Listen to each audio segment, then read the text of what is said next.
दादा काल अंजली दमानिया ज्या आहेत त्या तुम्हाला भेटल्या आणि धनंजय मुंडे यांच्या राजीनाम्याची मागणी केली आहे। त्यांनी तुम्हाला पुरावे दिलेले असल्याची माहिती जी आहे त्यांनी बाहेर येऊन माध्यमांना दिली। त्यांनी काही कागदपत्र माझ्याकडे त्या ठिकाणी दिली। मी ती कागदपत्र घेतली, ती पाहिली। मी आज कॅबिनेट झाल्यानंतर मुख्यमंत्री महोदयांना नागपूरला जायचं होतं, पण मी आज रात्री मुख्यमंत्र्यांची वेळ घेणार होतो, कारण मला काही विषयाच्या बद्दल मुख्यमंत्र्यांशी बोलायचं होतं।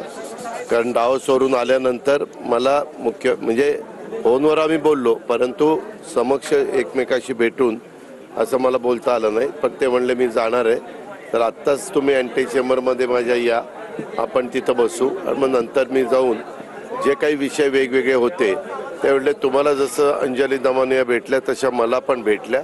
मला पण त्यांनी काही कागदपत्र वगैरे दिलेली आहे आणि काही त्यांचं म्हणणं जे काय आहे ते सांगितलेलं आहे।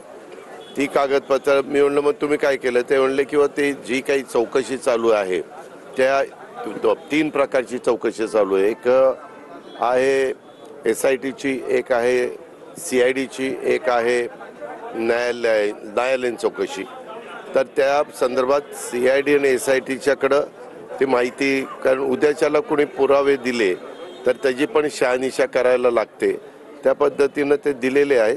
त्याच्याबद्दलचं काय वस्तुस्थिती नक्की पुढे येते आणि त्या प्रकारे मग पुढच्या गोष्टी काय करायच्या ते ठरवलं जाईल। दादा, धनंजय मुंडे असं म्हणाले आज की माझ्या राजीनाम्याच्या खूप चर्चा चालू आहेत, त्याचं उत्तर मुख्यमंत्री आणि उपमुख्यमंत्र्यांनी द्यावं आणि माझी इच्छा तीच आहे की त्यांनी उत्तर द्यावं। आम्ही पहिल्यापासून सांगतोय, मुख्यमंत्र्यांनी पण सांगितलं, मी पण सांगितलं की जी काही घटना बीड जिल्ह्यामध्ये घडलेली आहे सरपंचांच्या बाबतीमध्ये, त्यामध्ये जे कोणी चौकशा चालू आहेत त्या चौकशीमध्ये जे कोणी दोषी असतील त्यांना फाशीची शिक्षा झाली पाहिजे, तशा पद्धतीनं आपण सगळा प्रयत्न करतोय आणि ती चौकशी चालू आहे।